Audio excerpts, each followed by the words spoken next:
A 33 metros de profundidade, em 6 de novembro de 1941, realizou-se o ato político mais importante do regime.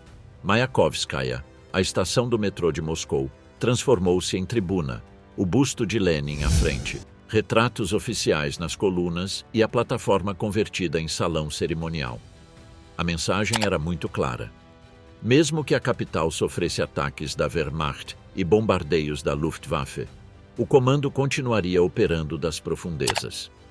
A resposta foi direta: evacuar para Samara, então chamada Kuibychev, sede provisória do governo soviético, e preparar um refúgio subterrâneo autossuficiente.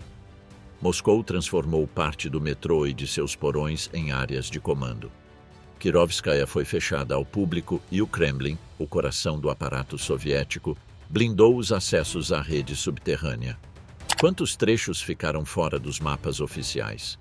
Quais níveis operacionais foram declarados de acesso restrito ao governo? E que cadeia de custódia garantiu que ninguém falasse enquanto pessoas desapareciam de listas e registros?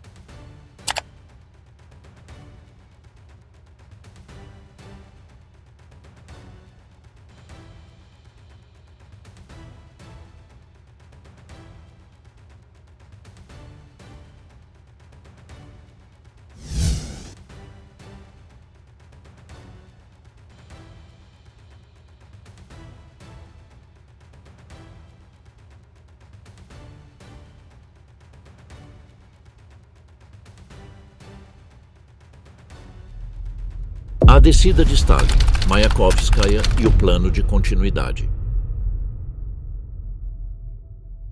Em 6 de novembro de 1941, quando o avanço alemão colocou Moscou sob ameaça direta pela primeira vez, Stalin decidiu que o ato político mais importante do ano não seria realizado na superfície. O local escolhido foi a estação Mayakovskaya, situada a 33 metros abaixo da terra, já concebida como abrigo antiaéreo e transformada naquela noite em palco do poder soviético. Uma plataforma operacional foi convertida em sala de cerimônias. Tapetes sobre o pavimento, uma tribuna improvisada e retratos oficiais fixados nas colunas, ao lado de um busto de Lenin, transferiram a liturgia do Estado para o subsolo. Nesse gesto, mais do que nas palavras do discurso, o regime estabeleceu a mensagem central daquele momento. Mesmo que a capital fosse atacada, o comando político não se retiraria nem desapareceria, mas continuaria governando a partir de baixo. Essa descida ao metrô foi a expressão pública de um plano de continuidade do poder. Foi a face visível de uma doutrina que já estava sendo escrita em decretos secretos. Em 15 de outubro de 1941, o GKO, o Comitê Estatal de Defesa, o Gabinete de Guerra Soviético, aprovou a Resolução Secreta número 801. Se Moscou fosse comprometida, o governo seria evacuado para Kuibychev, a atual Samara, prevista como capital alternativa. 6 dias depois, em 21 de outubro, outra ordem, a número 826, determinou a construção ali de um abrigo especial para o comando. Em menos de uma semana, a sobrevivência do Estado deixou de ser uma ideia e se transformou em um plano com números, datas e tarefas. O plano não era abstrato nem improvisado. Em outubro de 1941, Lazar Kaganovich, comissário das ferrovias e figura-chave da administração stalinista, emitiu uma ordem interna. O abrigo deveria... A obra avançou com uma velocidade que só se explica por um aparato capaz de mobilizar recursos sem discussão pública. Mais de 4.000 trabalhadores e engenheiros foram transferidos de Moscou, junto com maquinário especializado. O resultado foi concluído em 6 de janeiro de 1943. Um bunker a 37 metros de profundidade, equivalente a um edifício de 12 andares sob o solo, organizado em 9 níveis dentro de um poço vertical de 7,5 metros de diâmetro. Nas camadas mais profundas situavam-se as salas de comando. Acima delas, níveis técnicos e de apoio que transformavam o abrigo em um sistema autônomo. O projeto revela o que um governo entende por sobrevivência. 5 desses níveis intermediários foram reservados para maquinário essencial, módulos de filtragem de ar e ventilação para garantir respiração estável, sala de controle, baterias e geradores, depósitos de água e combustível e cozinhas. O complexo contava com uma central elétrica própria e um circuito de regeneração de ar baseado em soluções navais, capaz de manter o interior selado por até 5 dias sem assistência externa. Além disso, não dependia de uma única entrada. O acesso principal era ocultado sob aparência civil, e existia uma saída adicional de evacuação camuflada a certa distância. No coração do abrigo, porém, havia um detalhe que não era técnico, mas político. A sala circular de conferências foi dimensionada para cerca de 115 pessoas e organizada em torno de mapas murais, mesas de trabalho e painéis telefônicos. Ao lado dela, foi preparado um gabinete privado concebido como réplica de um escritório de superfície. Um espaço para assinar, ordenar, ouvir relatórios e sustentar o ritual cotidiano do comando. A cidade estava pronta para se tornar capital alternativa e o centro de comando estava preparado para receber a Stavka, o alto comando soviético, mas o dirigente decidiu permanecer em Moscou. Essa escolha muda o sentido de tudo o que foi construído. O subsolo não era apenas um plano de fuga.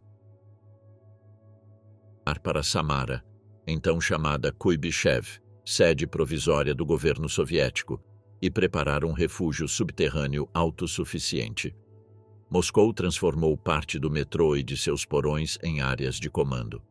Kirov era uma forma de resistência institucional. Enquanto existisse a capacidade de comandar, o Estado podia afirmar que continuava de pé, mesmo que a superfície se tornasse incerta. Para sustentar essa afirmação, Moscou precisava de seus próprios abrigos de comando. E aqui surge a peça que conecta doutrina e prática, a adaptação do metrô como infraestrutura operacional. No início da guerra, a estação Kirovskaya, hoje Chistye Prudi, na linha vermelha, foi fechada ao público e transformada. A cerca de 35 metros de profundidade instalou-se um escritório subterrâneo para Stalin e, em salas adjacentes, o Centro de Comunicações da Defesa Antiaérea de Moscou, o PVO. Para isolar essa área do restante da estação, ergueu-se um muro ao longo da plataforma. Durante o conflito, os trens deixaram de parar ali. Stalin acessava o local por meio de um túnel reservado que conectava diretamente ao posto de comando da defesa aérea. A estação continuava pertencendo ao metrô, mas funcionava como uma sala privada inserida dentro de um sistema público.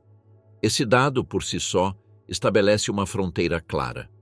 Antes de falar sobre enormes redes secretas, existe um fato muito mais concreto. Na Moscou de 1941, o metrô podia servir como abrigo para a população e, ao mesmo tempo, como escritório do poder. Essa mesma lógica aparece até mesmo em projetos que o público jamais chegou a ver. Em 1934, sob a praça Tverskaya, chegou-se a construir parte da estação planejada chamada Sovetskaya. A parada nunca foi inaugurada. O espaço foi reassignado como abrigo de defesa civil e como instalação vinculada a edifícios institucionais da região. A consequência ficou registrada no mapa. Durante décadas, houve um vazio de quase 2 quilômetros sem estações entre Teatralnaya e Mayakovskaya, até que em 1979 finalmente foi inaugurada Tverskaya. De uma doutrina que já estava sendo escrita em decretos secretos. Em 15 de outubro de 1941, o GKO, o Comitê Estatal de Defesa, o Gabinete de Guerra Soviético, aprovou a Resolução Secreta número 801. Se Moscou fosse comprometida, o governo seria evacuado para Kuibyshev, a atual Samara, prevista como capital alternativa. 6 dias depois, esse antecedente é crucial por uma razão simples. Ele ocorre antes que o termo Metro 2 exista na conversa pública. Era uma solução de guerra em 1941, com uma estação civil transformada em escritório e centro de comando, e com uma passagem reservada que evitava a circulação pela rua. O sistema, além disso, funcionava por redundância. Se um nó se tornasse inutilizável, outro deveria ser capaz de assumir funções críticas. No perímetro do Kremlin, existia um abrigo subterrâneo que, durante o cerco de 1941, permitiu a Stalin trabalhar sob a terra. Ali foi instalada uma central telefônica conectada por cabos a ministérios e quartéis generais, para manter a coordenação mesmo sob ataque. Um testemunho com credenciais, o almirante Ivan Isakov, descreveu o detalhe mais revelador. O interior foi preparado para imitar o escritório do líder, com altos painéis de carvalho, a mesma mesa, retratos de Lenin e Marx e cortinas colocadas onde não havia janelas. Era continuidade psicológica planejada. Mesmo em um porão reforçado, o poder precisava sentir-se idêntico a si mesmo. A poucos quilômetros do centro, a lógica se repete com outra função: proteger o dirigente onde ele realmente vivia. A Blizhnaya Dasha de Kuntsevo, sua residência favorita desde 1934, em uma área arborizada a oeste de Moscou, não nasceu como fortaleza. Mas após o início da guerra, decidiu-se dotá-la de um bunker. As fontes situam sua conclusão em março de 1942. Ele ficava a 15 metros de profundidade e foi reforçado com camadas de trilhos de ferro nas paredes e no teto. Possuía 2 corredores paralelos para que Stalin não cruzasse com o pessoal de serviço. Incluía escritório, sala de reuniões com mesa oval de carvalho, onde se reunia o gabinete de guerra, e um dormitório mínimo.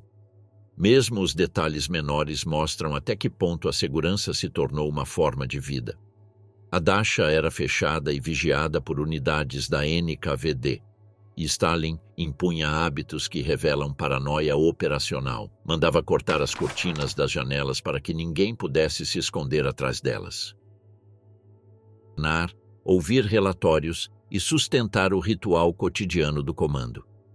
A cidade estava pronta para se tornar capital alternativa e o centro de comando estava preparado. Em um sistema assim, o bunker não é apenas uma construção, é a extensão física da desconfiança. Mas quem poderia transformar essa desconfiança em escavação, concreto e aço sem deixar rastros públicos? Aqui, o subsolo obriga a olhar para cima, para a estrutura do aparato de segurança. Em 1941, a NKVD não era apenas uma polícia secreta. Ela abrangia segurança interna, guardas, contra-inteligência e a gestão de grandes projetos graças ao seu acesso à mão de obra do sistema penitenciário soviético. Em 1943, a inteligência foi brevemente separada em um organismo específico. E após a guerra, em março de 1946, a estrutura foi redefinida. A NKVD passou a chamar-se MVD e a segurança do Estado foi organizada como MGB. As funções ficaram distribuídas, mas a prioridade permanecia a mesma: vigilância, proteção e capacidade material. Instalou-se um escritório subterrâneo para Stalin e, em salas adjacentes, o Centro de Comunicações da Defesa Antiaérea de Moscou, o PVO. Para isolar essa área do restante da estação, ergueu-se um muro ao longo da plataforma. Durante o conflito, os trens deixaram de parar ali. Stalin acessava o local por meio de um túnel reservado que conectava diretamente ao posto de comando da defesa aérea. A estação continuava pertencendo ao metrô, mas funcionava como uma sala privada inserida dentro de um sistema público. Esse dado, por si só, estabelece uma fronteira clara. Antes de falar sobre enormes redes secretas, existe um fato muito mais concreto. Na Moscou de 1941, o metrô podia servir como abrigo para a população e, ao mesmo tempo, como escritório do poder. Essa mesma lógica aparece até mesmo em projetos que o público jamais chegou a ver. Em 1934, sob a Praça Tverskaya, chegou-se a construir parte da estação planejada chamada Sovetskaya. A parada nunca foi inaugurada. O espaço foi reassignado como abrigo de defesa civil e como instalação vinculada a edifícios institucionais da região. A consequência ficou registrada no mapa. Durante décadas, houve um vazio de quase 2 quilômetros sem estações entre Teatralnaia. O MVD herdou o peso dos assuntos internos e da gestão material, enquanto o MGB concentrou a segurança do Estado, incluindo a proteção do alto escalão da liderança. Na prática, essa proteção dependia de uma coordenação entre vigilância, engenharia e segredo. Mesmo quando os cargos formais mudavam, a cultura da obra especial permanecia. Projetos numerados, equipes compartimentadas e uma cadeia de comando projetada para que quase ninguém tivesse uma visão do conjunto. No centro dessa engrenagem aparece um nome que une segurança, segredo e capacidade. Marcas na superfície, como entrar no subsolo do poder. Era uma solução de guerra em 1900. A continuidade do comando sob Moscou dependia de um ponto fraco, o acesso. Por isso, a engenharia subterrânea foi projetada para aparecer e desaparecer na superfície, com a lógica de um edifício comum, um pátio de serviço ou uma porta técnica sem identificação. No centro histórico, os sinais mais confiáveis eram poços verticais, salas de filtragem e ventilação, portas herméticas, corredores protegidos e conexões com redes já existentes, como o metrô e seu sistema de energia. Em uma cidade densa, construir uma instalação totalmente nova era mais arriscado do que conectá-la a infraestruturas já escavadas, onde o ruído e os movimentos de obra podiam ser confundidos com manutenção comum. Sob a praça, que durante décadas levou o nome de soviética, foram reutilizados elementos de uma estação planejada e nunca aberta ao público. No início dos anos 40, foi construído ali o Objeto 84, um posto de comando para a defesa local antiaérea de Moscou. Ele foi integrado ao tecido subterrâneo do centro, próximo a um eixo administrativo, e organizado com espaços pensados para trabalhar e coordenar operações. Essa reutilização explica por que o mapa do metrô apresentou durante anos uma raridade operacional. Um longo trecho sem estação em pleno centro da cidade. A parada intermediária só apareceu em 1979, quando foi inaugurada a atual Tverskaya. Ela foi construída tardiamente e em um ambiente já condicionado por túneis existentes, e a obra exigiu métodos de montagem específicos para trabalhar dentro de um corredor subterrâneo já ocupado por uma linha em operação. Se o posto do Objeto 84 demonstra como um centro de comando pode ser inserido no coração da cidade, o salto de escala da era nuclear se compreende melhor com um complexo cujo tamanho obrigou a esconder sobretudo a boca de entrada. Perto de Taganskaya foi construído o GO-42, conhecido hoje como Bunker 42. Ele começou a ser projetado em 1945.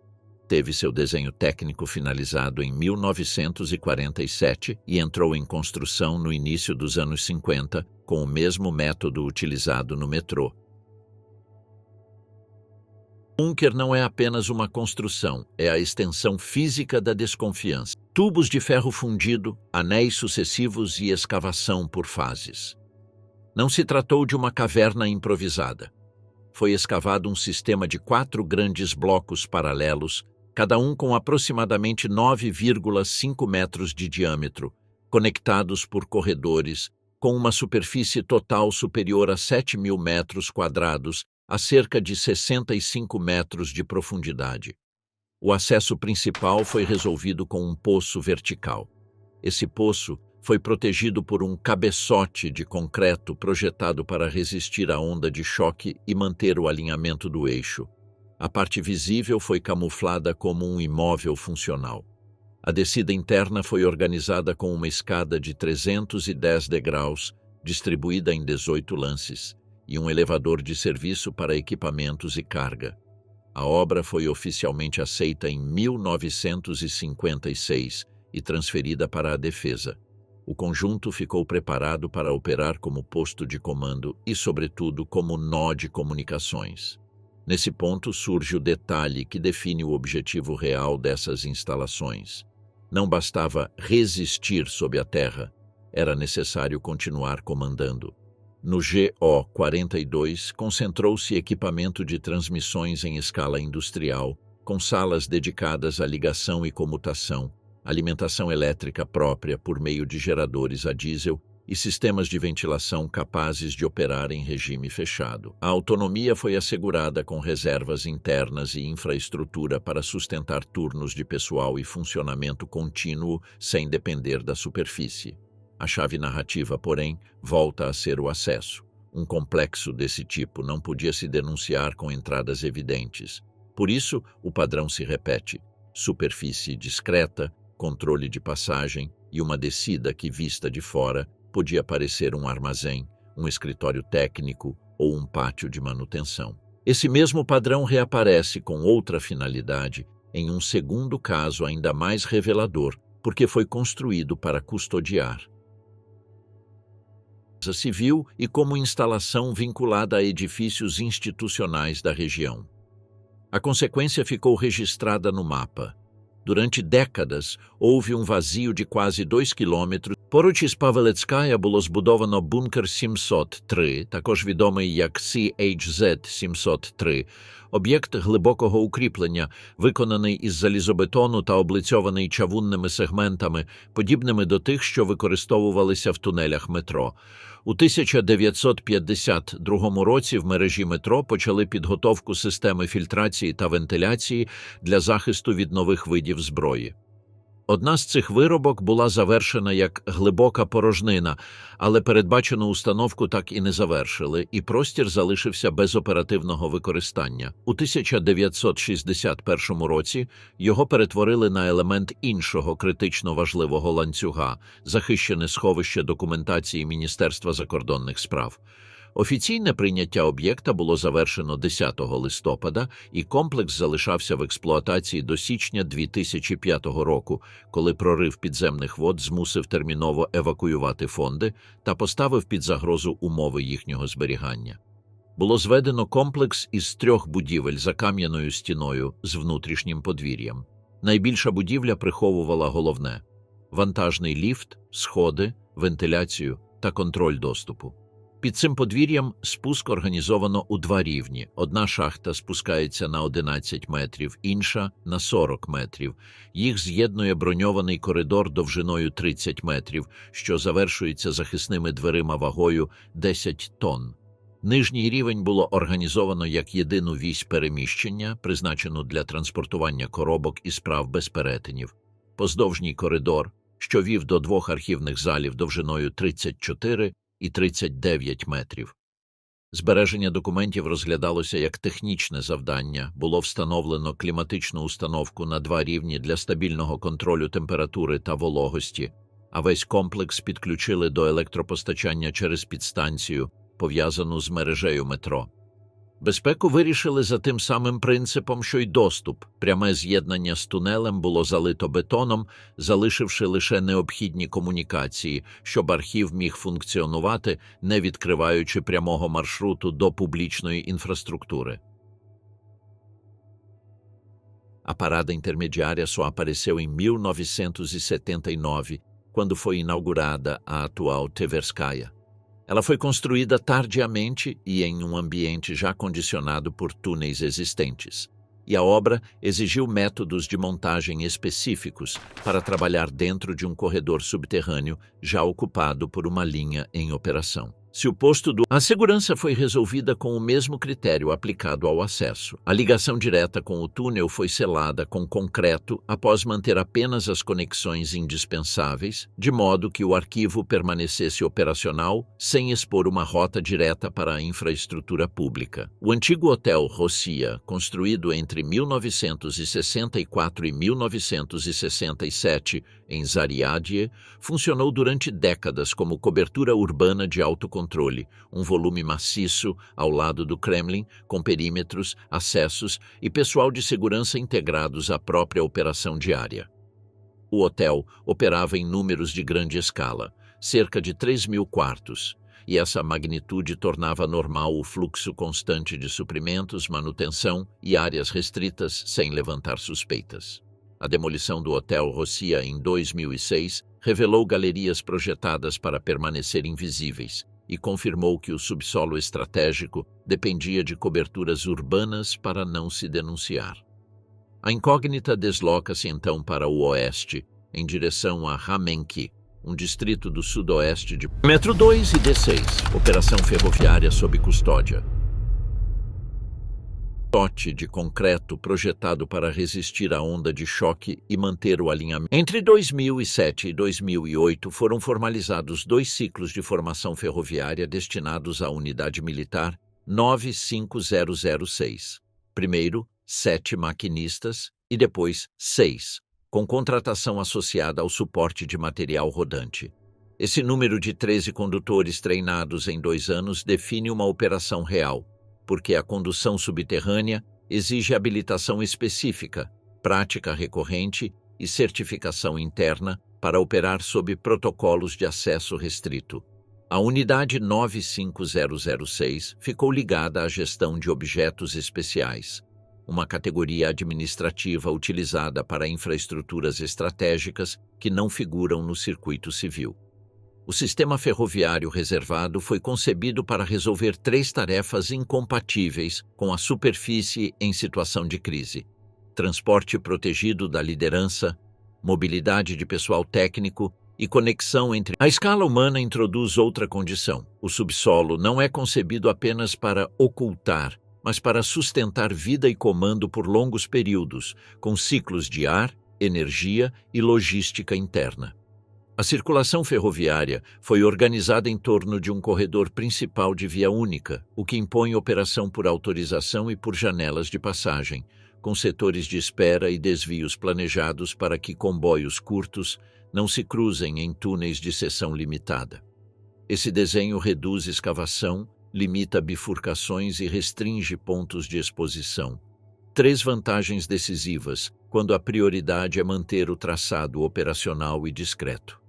A via única também facilita o controle de acessos, porque cada trecho pode ser isolado por setores com portões e comportas técnicas, sem a necessidade de manter circulação dupla permanente.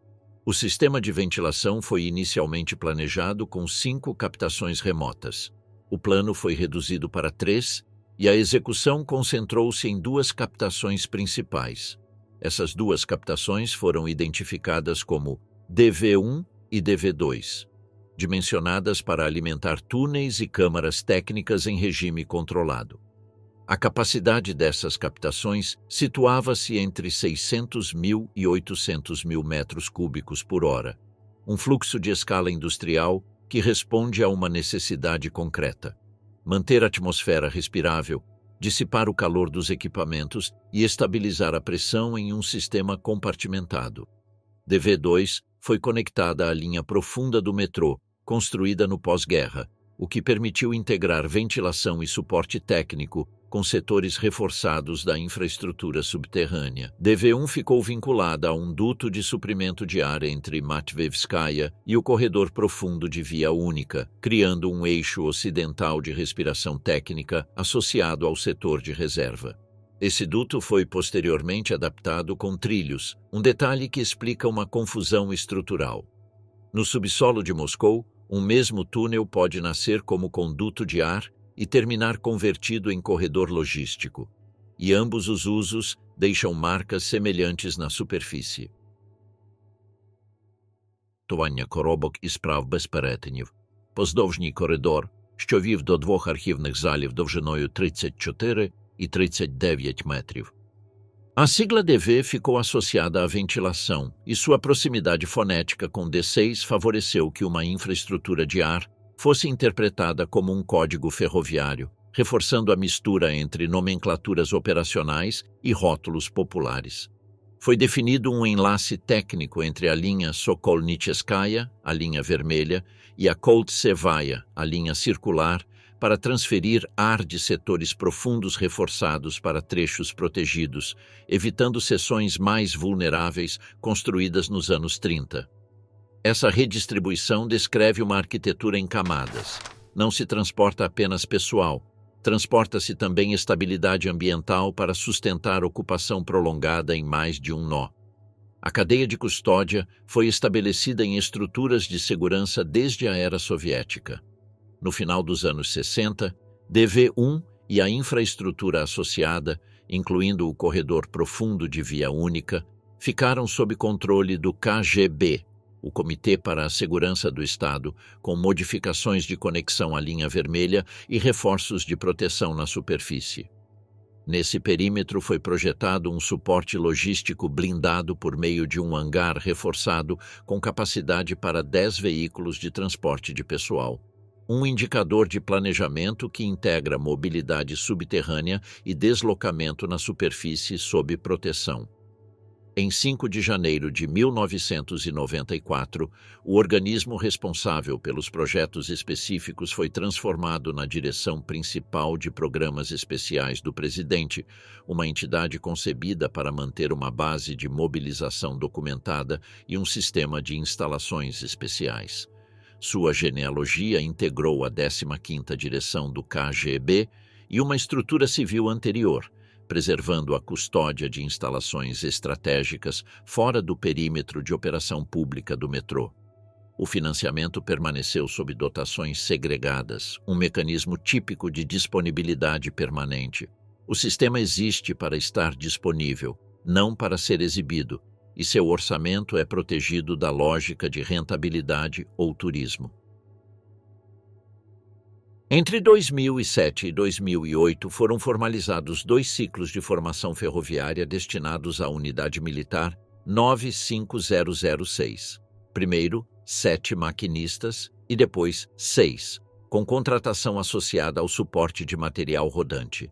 Esse número de 13 condutores treinados em 2 anos define uma operação real. A operação ferroviária impôs condições elétricas incompatíveis com o metrô de passageiros. Foram definidos trechos sem terceiro trilho e sem catenária, o que eliminou uma assinatura visível de eletrificação e exigiu tração autônoma. A tração foi resolvida por 2 vias complementares: diesel para transporte logístico e reboque, e baterias para deslocamentos discretos, nos quais se reduzem emissões e se simplifica a ventilação. A ausência de eletrificação fixa também reduz riscos em ambientes com drenagem complexa, umidade constante e necessidade de compartimentação hermética, condições comuns em túneis profundos. O corredor ferroviário foi construído como uma infraestrutura de uso duplo, sem depender do trem como único meio de circulação interna. Entre os trilhos foram colocadas placas de concreto, transformando a via em um corredor transitável para equipes, carrinhos de ferramentas e plataformas de carga com rodas. A operação baseou-se em uma restrição constante: trechos sem catenária e sem terceiro trilho, incompatíveis com o material padrão de passageiros. Para esses setores, anomalias e fenômenos. E discreto. A via única também facilita o controle de acessos. Depois da meia-noite, a linha circular de Moscou entra naquele trecho da noite em que o metrô já não é um serviço público, mas uma maquinaria que é revisada a portas fechadas. É aí que nasce o relato mais insistente. Um trem que aparece fora de horário, circula no sentido anti-horário pela Koltsevaia, para em todas as estações e jamais abre as portas. Na versão repetida por guias e exploradores, os vagões são pintados de uma cor areia opaca. Na cabine, um maquinista com uniforme dos anos 40, atrás, passageiros macilentos vestidos de cinza, olhando para a frente como se não registrassem nada. A própria lenda inclui sua explicação. Os céticos a atribuem a manobras noturnas com material antigo, mas quem a conta garante ter ouvido até o aviso automático de composição na via antes de vê-lo passar. O trem fantasma não se sustenta apenas pelo que se acredita ver, mas por quem o repete.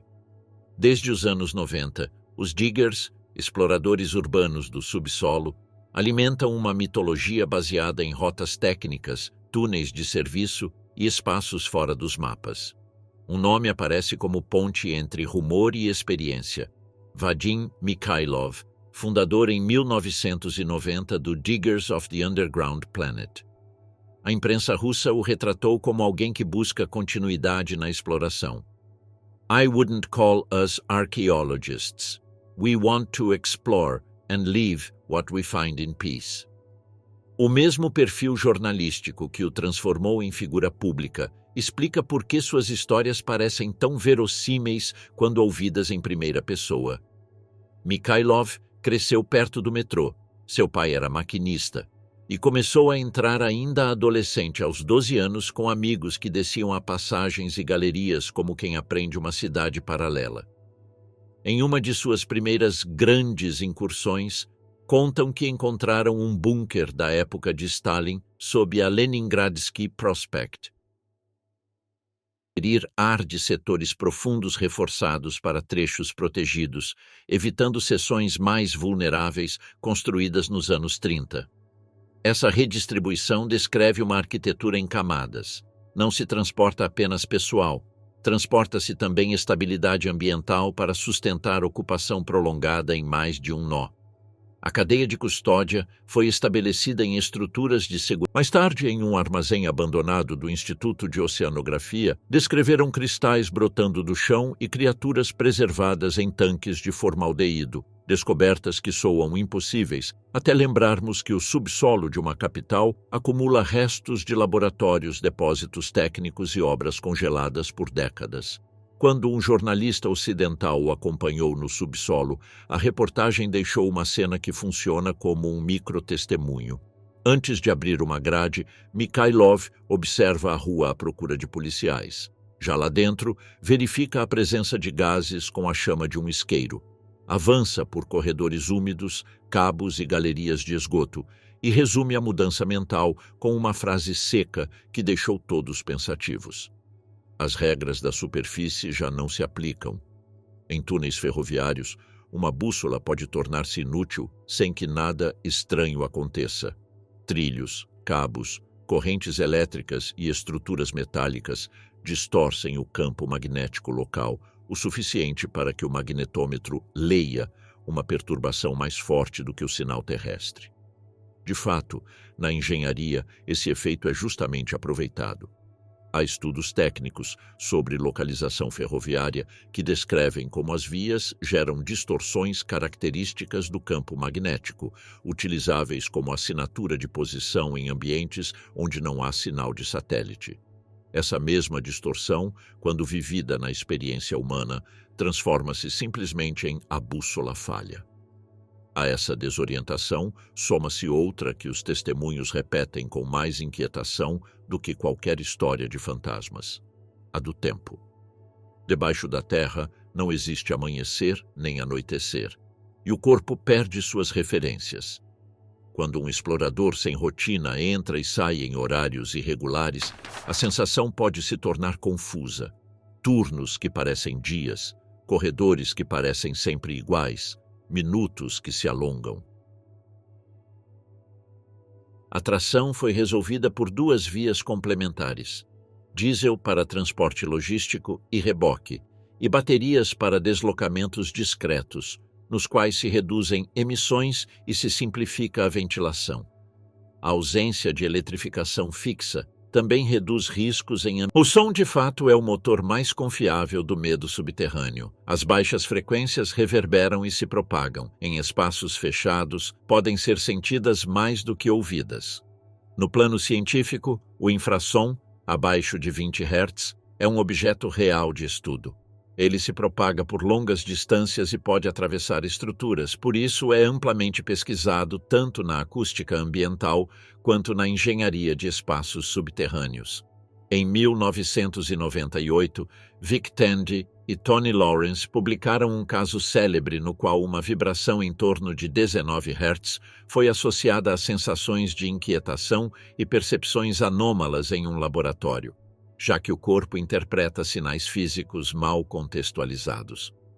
Com essa base, torna-se possível entender um relato como plausível, mesmo quando não pode ser medido no momento. Se uma estação técnica, um extrator ou uma ressonância estrutural produz um zumbido de baixa frequência em uma zona profunda, quem o atravessa pode experimentar ansiedade, pressão, tontura ou sugestão e atribuí-lo a algo que não consegue ver. A literatura sobre ruído de baixa frequência é cautelosa. Fala sobretudo de incômodos intensos e sintomas autorrelatados. Mas justamente essa prudência coincide com o que relatam os Diggers. Eles descrevem uma atmosfera que afeta e uma necessidade urgente de sair dali. Reportagens sobre expedições subterrâneas mencionam cantos com restos de comida, garrafas e marcas humanas escondidas atrás de tubulações. Descrevem um mundo onde, se você erra o corredor, pode acabar em uma passagem ocupada, em uma área vigiada ou em um ponto sem retorno. O próprio Mikhailov cultivou essa tensão como disciplina: avançar escutando, parar diante de qualquer ruído, assumir que você não está sozinho. Por isso, o Trem Fantasma funciona como uma história total. Mistura o técnico, circulações noturnas, o humano, quem anda lá embaixo, e o sensorial, vibração, eco, luz que chega atrasada. Archaeologists, we want to explore and live. As ratas mutantes pertencem à mesma lógica de amplificação. O subsolo real, descrito por quem acompanha os Diggers, já traz roedores, baratas pálidas, cheiro de esgoto e umidade antiga. A reportagem que transformou Mikhailov em personagem deixa claro o ponto de origem. Não é ficção científica. É um ecossistema sujo e fechado, onde a mente completa aquilo que a lanterna não alcança. Às vezes, porém, o subsolo devolve fatos tão concretos que parecem ficção justamente pelo excesso de realidade. Em um relato ocidental sobre expedições dos Diggers, menciona-se a descoberta de 202 quilogramas de material radioativo sob a Universidade Estatal de Moscou. Para a cultura conspiratória, esse tipo de episódio não é uma exceção. É a própria Metrostroy e a máquina de construir em segredo. De um nó. A cadeia de custódia foi estabelecida Quando em Moscou surge uma escavação que não aparece em mapas públicos, a pergunta útil é: quem pode fazê-la sem deixar rastros? No século XX soviético, essa capacidade teve um nome próprio: Metrostroy, a organização criada em 1931 para construir o metrô de Moscou e que conseguiu colocar em serviço sua primeira linha em 15 de maio de 1935. Ela não funcionava como uma equipe temporária, mas como uma indústria subterrânea permanente: planejamento, escavação, montagem, acabamentos, bases de suprimento e uma lógica de fábrica aplicada ao subsolo. A construção em segredo começava com um quadro administrativo que permitia que uma obra existisse sem ser descrita. É aí que aparece a palavra que sustenta todo o sistema: objeto. Nessa linguagem, um objeto era uma unidade de comando e de contabilidade, um número ao qual se atribuem orçamento, equipes, materiais, turnos e prazos. O número cria uma realidade burocrática que pode circular sem revelar o propósito real e permite que uma obra tenha calendário, recursos e responsáveis, mesmo que sua função não seja mencionada. Geram distorções características do campo magnético, utilizáveis como assinatura de posição em ambientes onde não há sinal de satélite. Essa mesma distorção, quando vivida na experiência humana, transforma-se simplesmente em a bússola falha. A essa desorientação, soma-se outra que os testemunhos repetem com mais inquietação do que qualquer história de fantasmas: a do tempo. Debaixo da terra não existe amanhecer nem anoitecer, e o corpo perde suas referências. Quando um explorador sem rotina entra e sai em horários irregulares, a sensação pode se tornar confusa. Turnos que parecem dias, corredores que parecem sempre iguais, minutos que se alongam. A tração foi resolvida por duas vias complementares: diesel para transporte logístico e reboque, e baterias para deslocamentos discretos, nos quais se reduzem emissões. Esse mecanismo torna-se claro quando o Estado atua por decreto secreto. Durante a guerra, o Comitê Estatal de Defesa, o órgão de emergência que concentrou decisões civis e militares, emitiu resoluções classificadas para ordenar abrigos e obras críticas.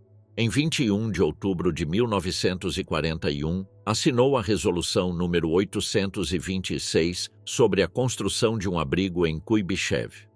E em 22 de novembro de 1941, a número 945 ordenou abrigos especiais em várias cidades, acompanhada de uma lista de equipamentos e materiais para sua execução.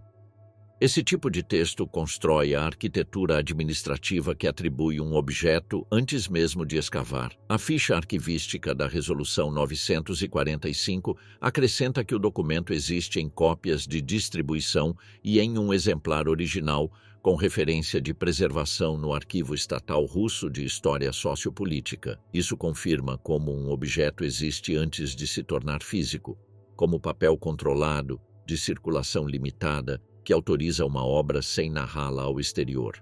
Em um sistema assim, o segredo é uma cadeia de custódia. A União das Repúblicas Socialistas Soviéticas criou em 1933 um escritório central de projetos para o metrô, Metro Project, que acabaria se tornando o Instituto Metro-Giprotrans. Sua tarefa era traduzir uma necessidade política em geometria e cálculo, perfis de túnel, poços, ventilação, evacuação, alimentação elétrica e corredores de serviço. Em uma obra especial, parte dos planos é redigida para que os operários executem o trabalho sem compreender o conjunto. Outra parte é preservada para que o sistema exista, mas não circule. Dentro dessa engrenagem, os nomes de arquitetos e técnicos definem a cadeia de especialidades que permite concluir uma obra especial sem improvisação. O arquiteto Alexei Dushkin, já reconhecido como referência no metrô, aparece posteriormente como arquiteto-chefe do Metro Giprotrans entre 1959 e 1967, um dado que demonstra continuidade institucional. O mesmo ecossistema profissional que projetou estações públicas dirigiu, anos depois, a engenharia subterrânea que o Estado não queria discutir em voz alta.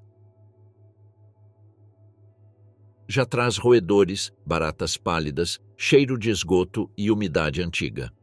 A hierarquia interna da Metrostroy também teve responsáveis operacionais com peso próprio. Um exemplo é Yevgeny T. Abakumov, citado como subdiretor em 1933 e posteriormente diretor do projeto Metrostroy, um perfil típico dessa indústria. Gestão técnica, controle de pessoal e capacidade de responder a exigências políticas sem quebrar o ritmo da obra.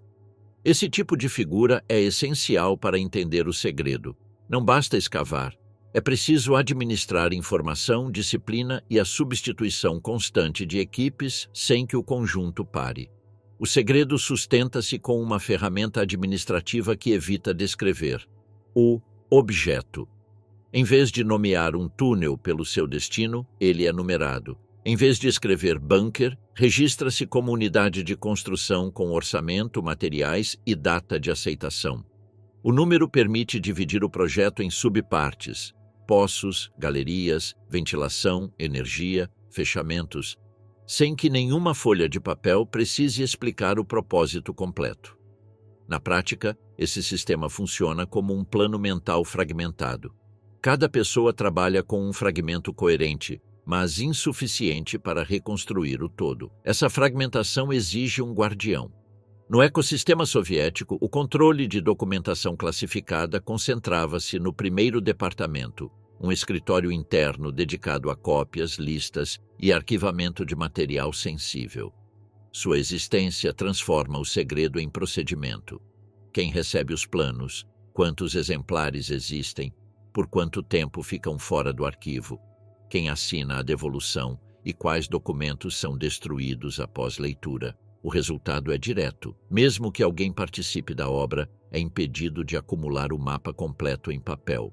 A Metrostroy operava por brigadas de ofício e brigadas de acesso. Uma equipe abre e assegura o poço, outra avança na galeria, outra instala impermeabilização. Especialistas distintos montam eletricidade, ventilação e bombeamento. Ao final, entra o grupo que fecha com portas, divisórias técnicas e setorizações. transforma-se simplesmente. Um topógrafo pode dominar eixos e cotas sem ver o equipamento final. Um eletricista pode conhecer cargas sem conhecer as rotas completas. Um montador pode instalar um portão sem saber qual corredor ele bloqueia dentro do sistema total. Os alias administrativos completam a blindagem. Em instalações sensíveis, a localização real era substituída por uma caixa postal para folhas de pagamento, correspondência e ordens. Esse detalhe explica por que a obra podia circular na burocracia sem adquirir geografia pública. Era possível contratar, pagar, fornecer materiais e aplicar sanções sem que o documento contivesse o nome da rua ou do edifício sob o qual se estava perfurando. O sistema torna-se tangível na logística, e é aí que surge o indicador mais revelador de qualquer escavação: a terra extraída. A solução operacional repetida em projetos sensíveis era o transporte noturno: menos testemunhas, menos tráfego de pedestres, menos coincidências. O caso de Kuibyshev, Samara, funciona como um modelo documentado dessa engenharia da discrição. 2.900 operários e 800 engenheiros trabalhando durante 8 meses para extrair 25 mil metros cúbicos de terra, sob regime de isolamento e com protocolos para impedir que o volume escavado se tornasse um fato visível na superfície. Nesse mesmo modelo, aparecem nomes que revelam como se assina uma obra especial sem assiná-la publicamente. Atribui-se o projeto técnico a Yulian Ostrovsky, a arquitetura a Zelenin e o controle de marcação mineira, replantio, a Drobinin, perfis que cobrem as 3 peças mais críticas de um projeto profundo: geometria, estabilidade e precisão de traçado.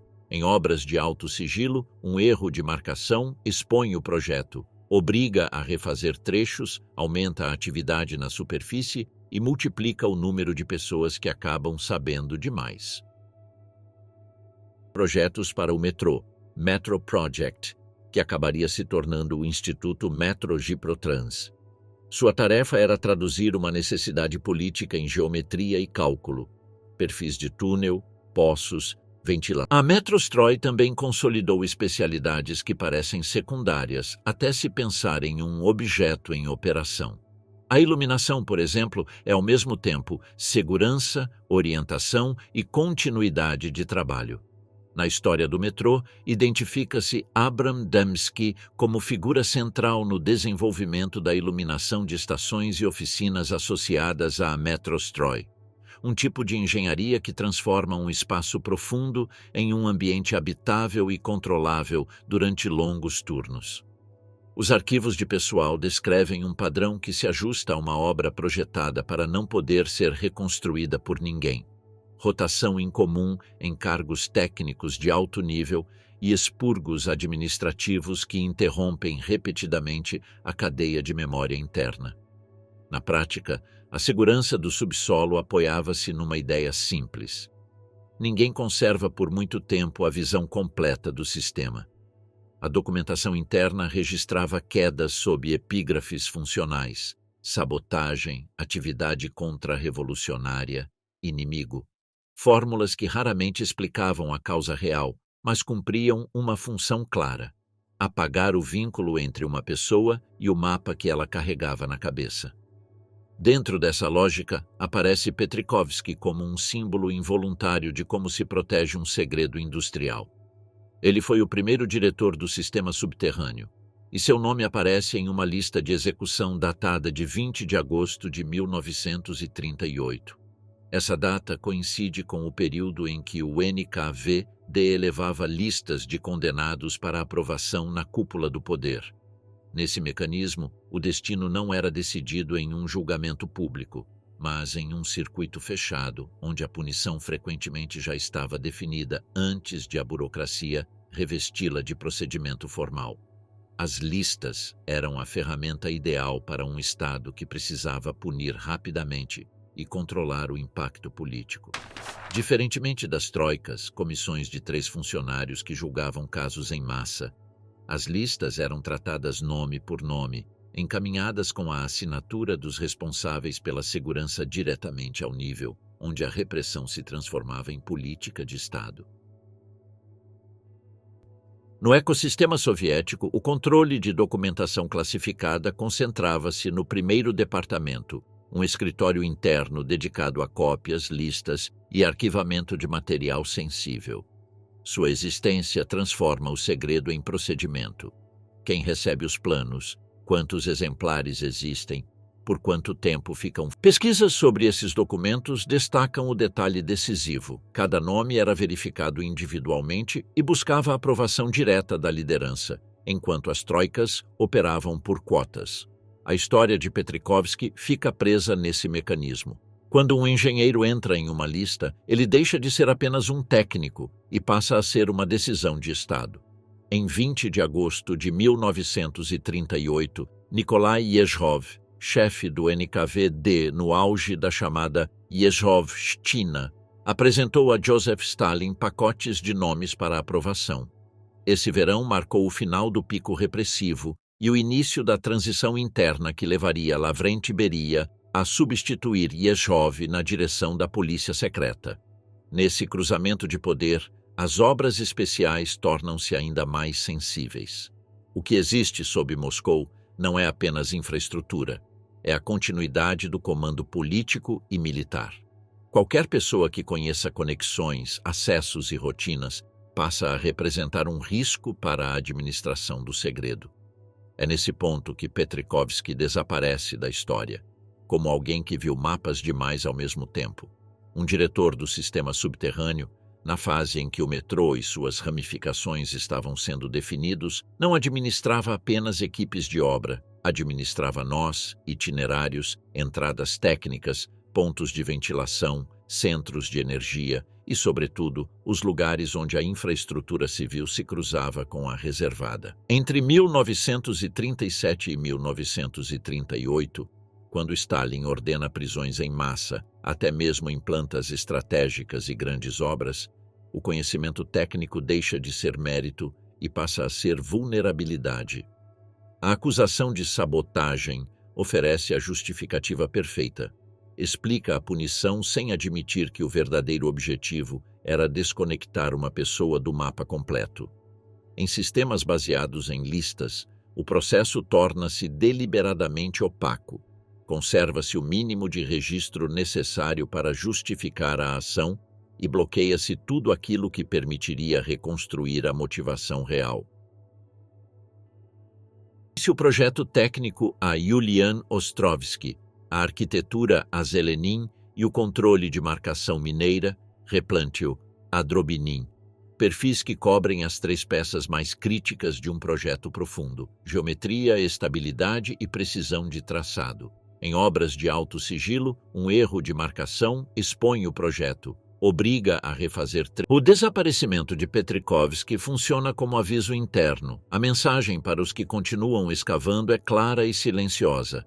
O Estado pode substituir pessoas com a mesma facilidade com que substitui turnos. O conhecimento total não é premiado, é neutralizado. Décadas depois, o trabalho de Jan Ratinsky e do entorno da Organização Memorial acrescenta uma segunda camada de inquietação. A memória dessas depurações não se perdeu por acaso, ela foi mantida fora de alcance. Ratinsky explica que as listas aprovadas entre 1937 e 1938 eram conhecidas por referências desde a época de Nikita Khrushchev, mas não ficaram disponíveis para pesquisadores até o início dos anos 2000. Isso significa que, durante meio século, a cidade pôde celebrar o mármore e o bronze do metrô, sem olhar para os nomes de quem o abriu com perfurações, poeira e turnos intermináveis. O contraste torna-se ainda mais duro quando se observa a superfície. A obra é comemorada, os construtores desaparecem e a memória pública escolhe outros símbolos. Esse silêncio prolonga o mesmo método que permitiu construir em segredo: controle dos documentos, controle dos nomes, controle do que pode ser lembrado.